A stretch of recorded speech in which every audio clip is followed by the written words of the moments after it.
Meus irmãos, o seu Salvador vem é o tema desse sermão de hoje. Isaías é um livro cujo autor, de nome Isaías, está ali próximo ao século VIII a.C. O seu nome já é particularmente quase profético, porque o seu nome quer dizer a salvação de Yahvé, a salvação de Deus, ou Deus salva, Yahvé salva, alguma coisa assim. E ele está ali em torno do ano 760 a.C., e lá para o ano 740, mais ou menos, são datas arredondadas, ele entra no seu ofício profético, exatamente no ano em que Uzias morreu, está lá no capítulo 6, e a partir dali as coisas são muito conturbadas, não na vida pessoal, embora ele tenha tido algumas dificuldades, mas principalmente no ofício profético de Isaías. Ele se depara com um povo. Isso é muito bom que nós atentemos, porque isso é também didático para nós. Ele se depara com um povo de Israel, que embora sendo o povo de Deus, está muito envolto com idolatria, está muito envolto com circunstâncias naturais do mundo e eventualmente não se lembra de quem permitiu que Israel fosse, naquele momento, um povo com certa proeminência militar, econômica, uma certa pujança.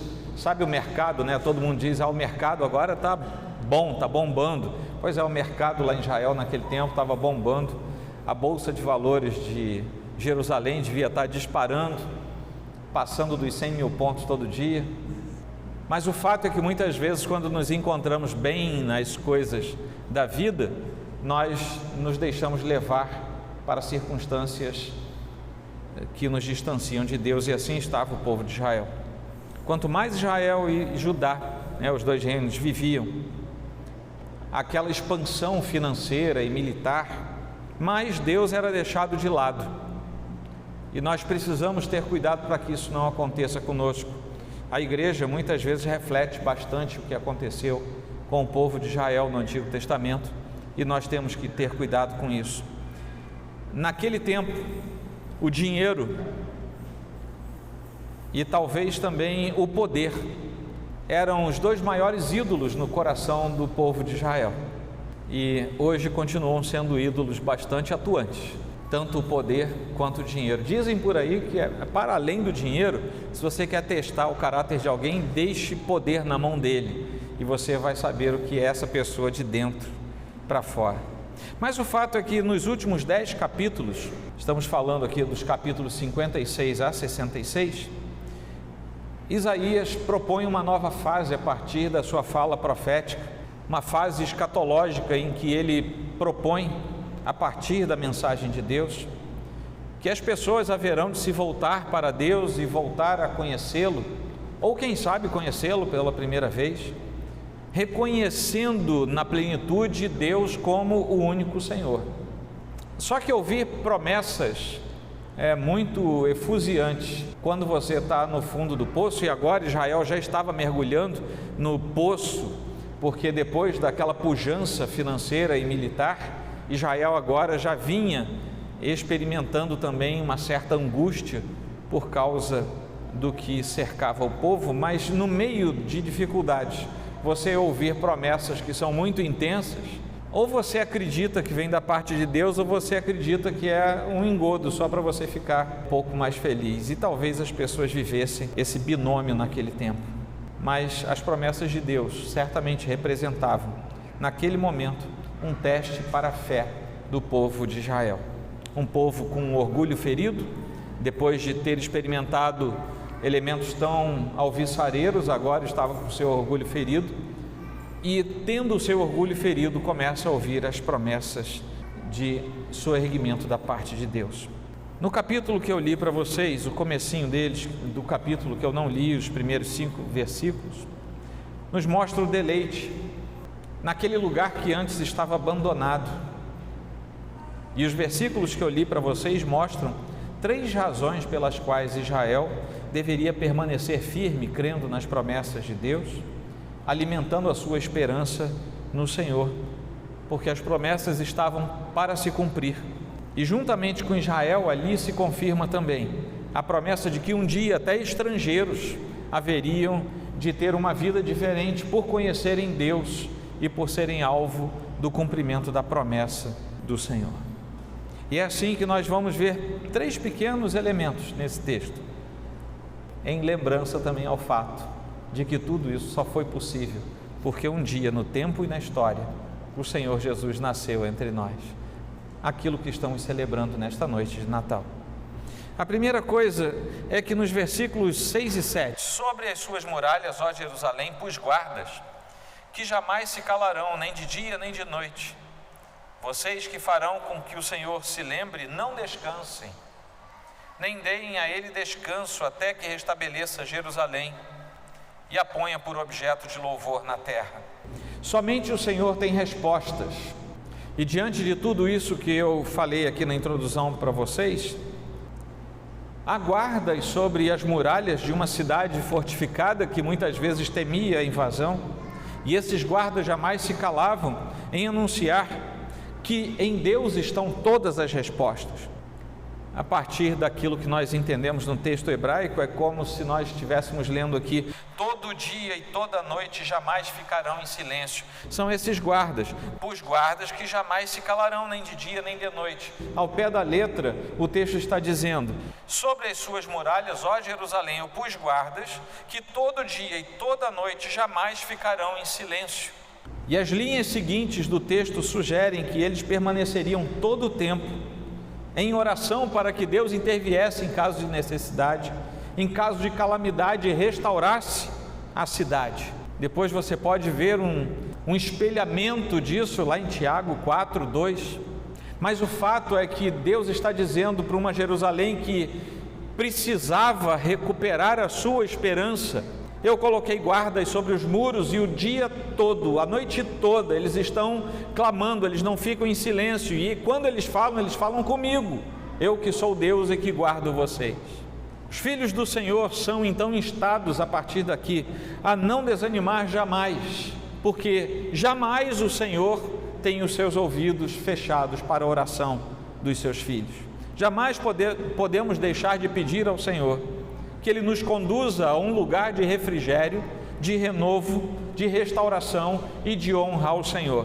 E todas as respostas das quais nós carecemos estão exclusivamente com o ser de Deus. Não há nada que nós, com a força do nosso braço ou do nosso intelecto, possamos apresentar que nos ofereça respostas que satisfaçam a alma. As nossas respostas podem ser horizontais, elas podem ser paliativas, mas para satisfazer a alma, temos que buscar as respostas do Senhor. Há um segundo ponto, versículos 8 a 9. O Senhor jurou pela sua mão direita e pelo seu braço poderoso: nunca mais darei o seu cereal como alimento para os seus inimigos, nem os estrangeiros beberão seu vinho que você produziu com tanto trabalho. Mas aqueles que ajuntam cereal serão os que o comerão, louvando o Senhor, e os que recolhem as uvas beberão vinho nos átrios do meu santuário. Assim como só o Senhor tem a resposta, só o Senhor tem a bênção também. E é comum da nossa natureza humana buscarmos a bênção onde a bênção não está. E nós, muito comumente, buscamos não só resposta fora do Senhor, como buscamos também a bênção fora do Senhor. Nós achamos que sabemos das coisas, nós achamos que temos todas as definições da vida, e que tudo aquilo de que carecemos nós mesmos podemos nos organizar e suprir. O Senhor jurou por si mesmo aqui nesse texto, porque não há nada maior pelo que o Senhor possa jurar.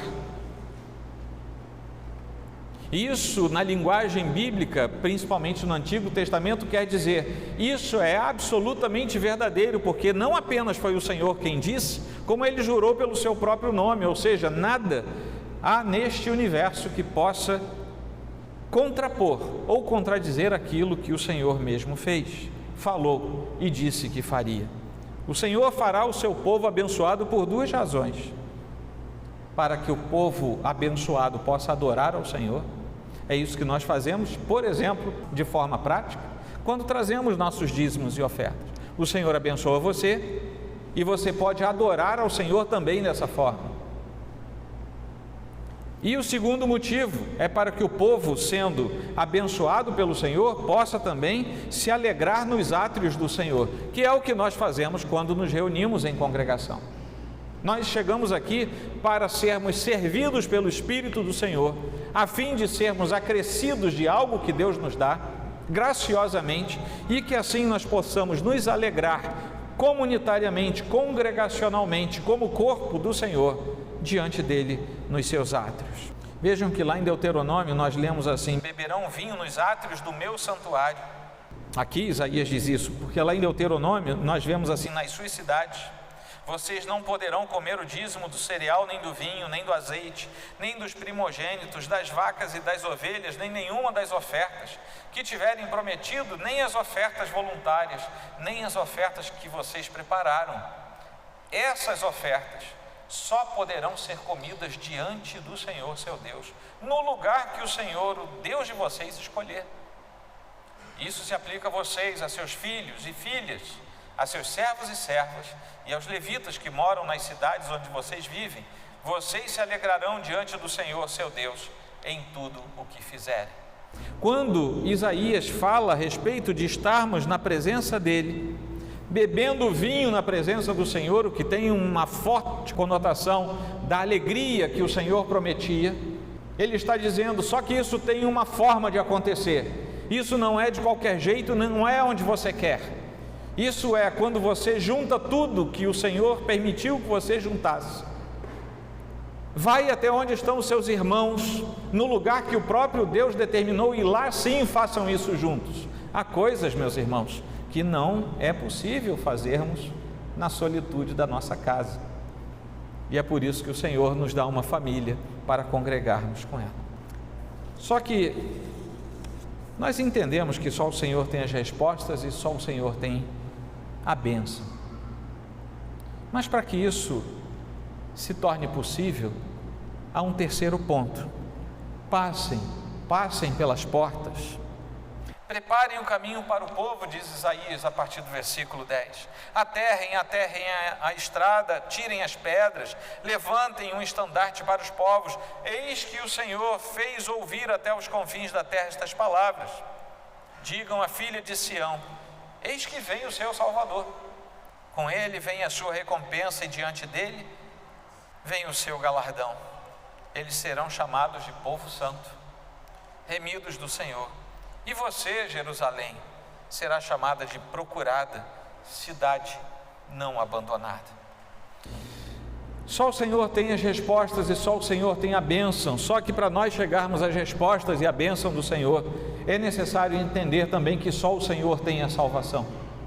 E foi exatamente por isso que Cristo nasceu naquela noite, porque só Ele tem a salvação, e sem a salvação não adianta você querer respostas, não adianta você querer bênção, porque apenas terá elementos temporários e temporais, mas não terá elementos para a eternidade, não terá elementos de transformação profunda que levem você da tristeza à alegria, da amargura à dança, como diz o Salmo. Você não poderá migrar do pecado à santidade, a não ser que Deus se manifeste como o seu Salvador. Quando Jesus nasceu, Ele não nasceu para ser uma criança comum. Eu não me lembro, mas eu já fui bebê. Eu não lembro mesmo, tá? Mas eu já fui um bebê. Todo mundo que está aqui já foi um bebezinho. E nós nascemos, como diz a primeira pergunta do nosso catecismo, nós nascemos para glorificar a Deus e para nos alegrarmos nele para sempre. É para isso que nós nascemos. Cristo Jesus, embora também tenha nascido com essas características, mas ele nasceu com uma que ultrapassa em muito essas. Ele nasceu para morrer. Nós nascemos e vamos morrer por uma circunstância da nossa humanidade, porque a nossa espécie jaz no pecado, e é por isso que nós morremos. Cristo não havia pecado, Ele nasce para morrer, para que nós que nascemos e vamos morrer, possamos um dia viver para Ele pela eternidade, porque se isso não fosse verdade, nós morreríamos duas vezes, fisicamente, e pela eternidade permaneceríamos mortos. Mas aprouve ao Senhor desde os tempos eternos, que um povo fosse escolhido, e esse povo escolhido haveria de viver pela eternidade. Para isso, Jesus nasceu. Ó Sião, você que anuncia boas novas, suba a um alto monte. Ó Jerusalém, você que anuncia boas novas, levante a sua voz fortemente.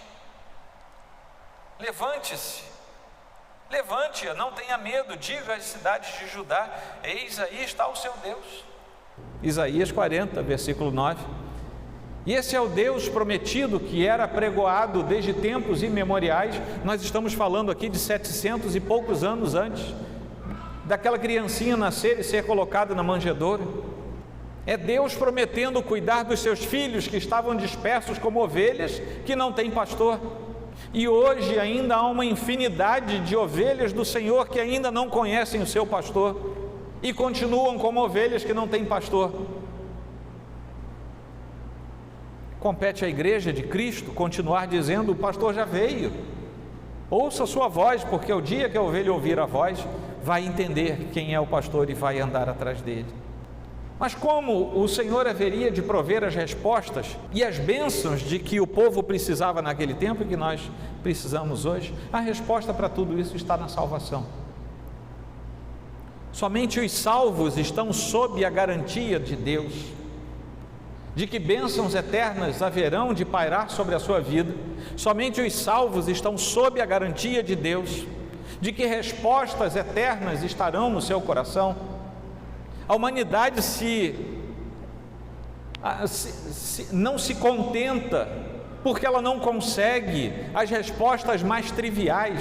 Eu não sei se você tem essa impressão, mas muitas vezes quando nós abrimos os meios de comunicação, as mídias eletrônicas, impressas, seja lá o que for, a impressão que nós temos é que nós estamos lidando com gente absolutamente estulta, que não consegue distinguir a ponta do seu nariz, gente que vive numa incoerência absurda, gente que não consegue distinguir a mão direita da mão esquerda, e gente que é PhD, é pós-doc.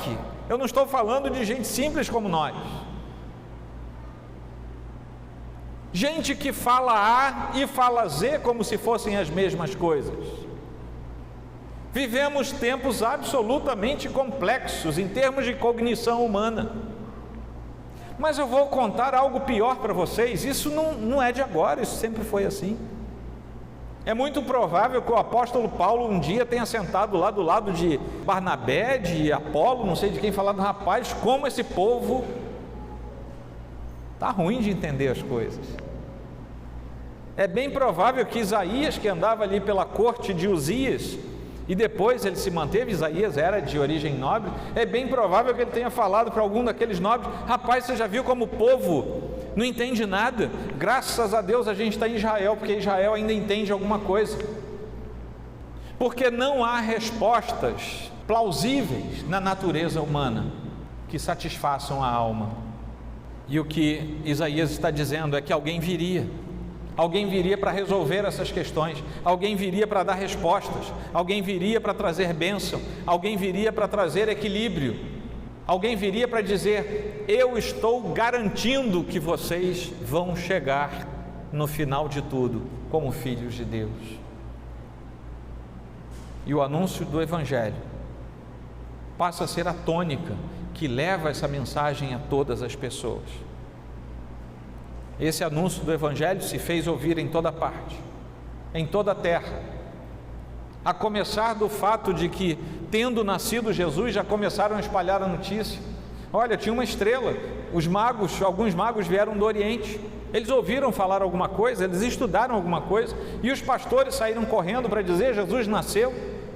E a mesma correria aconteceu quando, 33 anos depois, aqueles mais próximos, as mulheres, e depois os discípulos mais próximos entram no túmulo, não acham mais nada lá. Eles não estavam mais procurando um bebezinho, agora eles estavam procurando um corpo de adulto, machucado, arrebentado, alguém que tinha acabado de ser crucificado.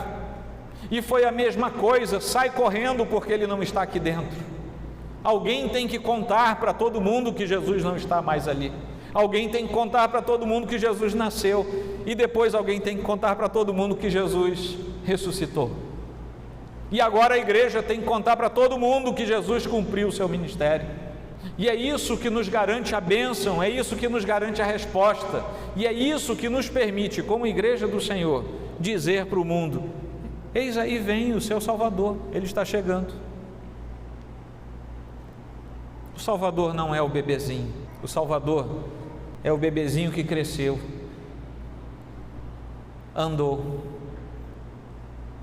ministrou, abençoou, alimentou, ajudou, mas foi morto e ressuscitou depois. Esse é o Salvador que nós anunciamos. Por isso o Senhor mandou que nós fôssemos por todo mundo pregando o Evangelho. Marcos 16, Mateus 28. A mensagem ao mundo continua sendo: eis que vem o seu Salvador.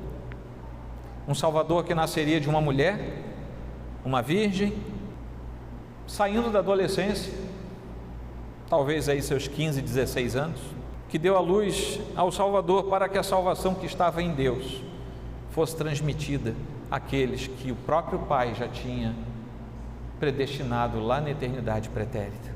Lá em Lucas 2, 18 a 25, nós vemos que a consolação veio de Israel, como Isaías tinha predito. Voltando a Isaías 7,14, nós vemos que a promessa da salvação de Deus era o próprio Messias. Em Apocalipse 12,5, nós vemos que o inimigo não deteve o Senhor por toda a eternidade e nem jamais o fará.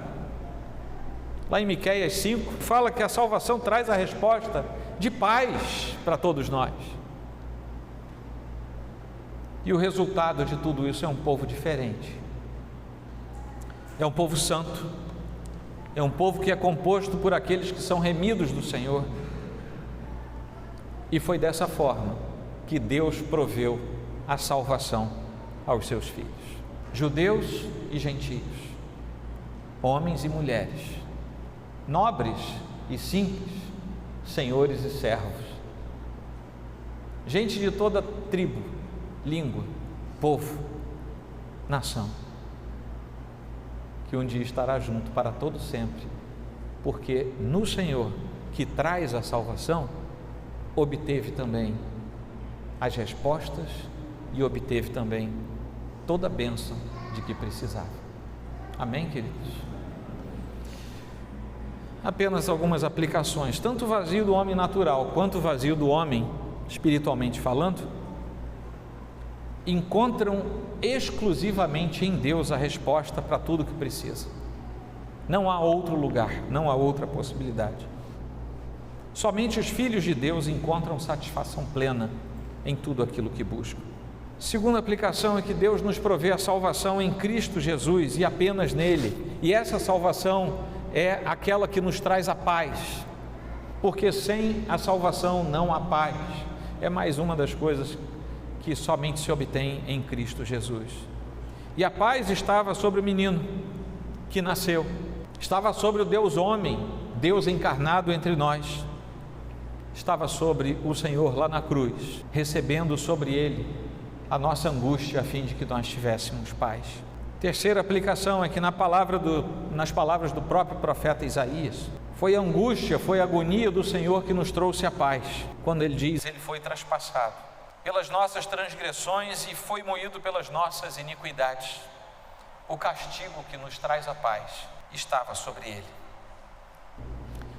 Eu não sei quanto a você, mas é possível que aqui entre nós alguns ainda estejam procurando respostas e bênçãos. Para quem ainda procura as respostas e as bênçãos, eu vou lembrar que elas somente são encontradas em Cristo Jesus. E a salvação, que é o caminho para as respostas e as bênçãos, é do Senhor, e ela está bem diante de nós nesta noite. O menino nasceu entre nós, cresceu entre nós, morreu por nós, ressuscitou por nós, agora está intercedendo por nós, e um dia voltará por nós para buscar a sua igreja. Amém, queridos? Foi para isso que Jesus nasceu.